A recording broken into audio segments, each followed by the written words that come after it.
Fela in Versace. Do we have another Fela in Africa? I just want to talk about the political censorship of African music. Afrobeat has been part of a political movement in Africa. We've gotten some remarkable achievement on that. Looking at the likes of Fela, Lucky Dube, and you get a lot of others around Africa. These guys have impacted into their political landscape with their music as their voice. Idris Abdulkarim tried it in Nigeria, although got some kind of accolades, but could not sustain it over the time because of the power that be in Nigeria. Do we have a Fela now in Africa? It seems like we have a Fela in Africa, but not in Nigeria. This guy is in Uganda. Fela has become the standard for Afrobeat. Baba Fela is the pioneer of Afrobeat to an extent because, he lives in Afrobeat. You cannot talk about Afrobeat without talking about Fela. At the time in his career, he also called for the release of Mandela, which escalated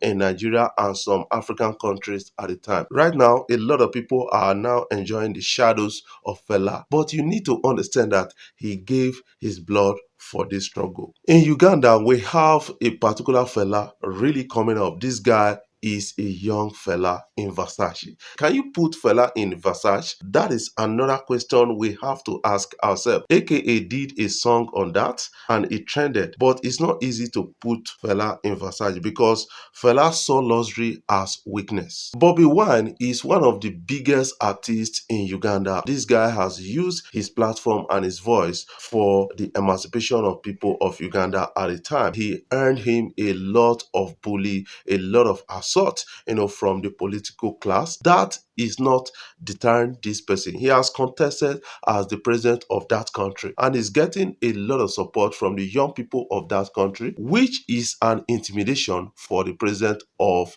that country, a person of Museveni. He was a member of parliament of that country and decided to make a song called Freedom, addressing the president, long stay in power at a time, and asking the president, you ousted meeting some years ago or some decades ago, and because you felt that he was overstaying his tenureship, and now you are doing the same thing you fought against, and that actually aroused the anger of the president, and they decided to fight this guy. They gave him house arrest at the time, but he didn't deter. This guy is still fighting. He dropped a song recently called Ghetto. That song addressed the brutality of Ugandan police in the area of Kampala and some states in Uganda, and they are not really excited about that. He is saying that he's not going to stand down, that he needs freedom for his people. Does that make him Fela? To an extent, I think Fela fought like this. The difference between this guy and Fela is that Fela never contested an election. Remember that Idris Abdulkarim tried it in 2004 where he released a song called Jaga Jaga that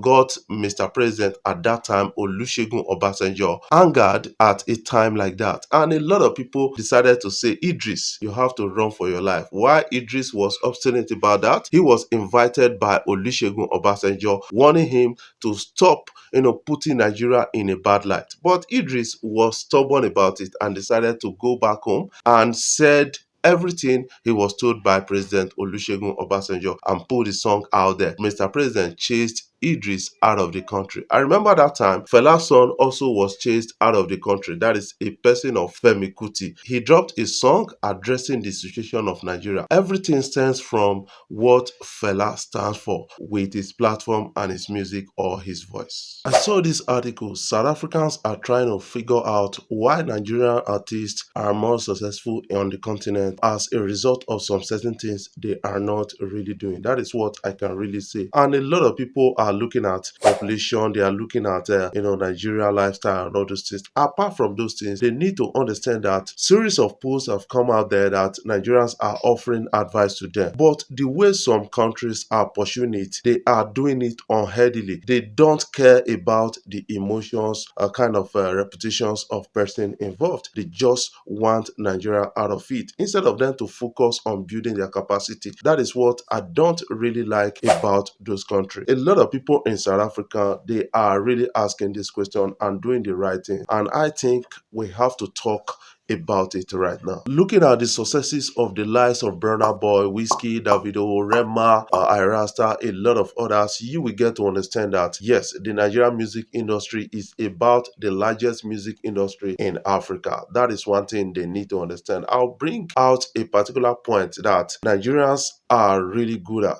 Before I proceed, I want to read the tweet of Joey Akan, a particular social media commenter and also a music journalist to an extent. This guy is offering an insight so that they will understand that yes, there is something they are not doing well. So word on the street have it that East and South Africans believe that Nigerian artists are flying because they are united and support each other. Don't allow our dope music, PRO, organic distribution, and superb management for you. We ain't that united, hustle. That is what is coming in from this guy. A lot of people believe that we are so united that we support each other. When you check the female artists in Nigeria, you will understand that they are not too united like that. When you check a lot of people, a lot of news we have in the industry, you will understand that they are not really united like that. They have a good system. That is, quality of our music has played a role, and also good public relation officers and experts, they are playing their roles at that.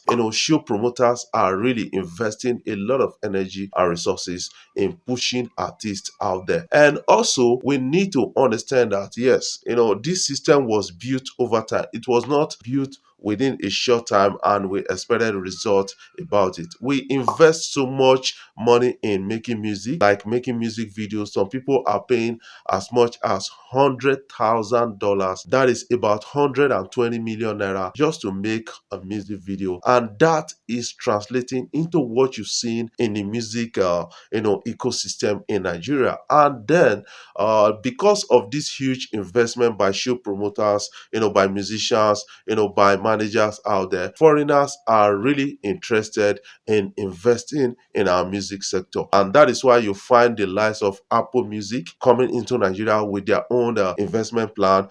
Boom Play, they coming into Nigeria. We have Spotify and a lot of others. These guys are really investing heavily. Even YouTube is investing heavily as a result of Nigerian artists making some conscious investment and promotions for their channels out there. I just want you to see this tweet. Nigerian music has always been global. Glad to see Burna Boy on Jimmy Kimmel show. Is major. In 1992, Major Fashek was on Late Night with David Letterman. His song So Long, Too Long from the album Spirit of Love was released under Interscope Records. This is to tell you that not be today we start. We've been there for a very long time trying to push our music into the markets, American market and other markets around the world. These guys have been spending a lot of energy, money just to be on shoes. And now you see it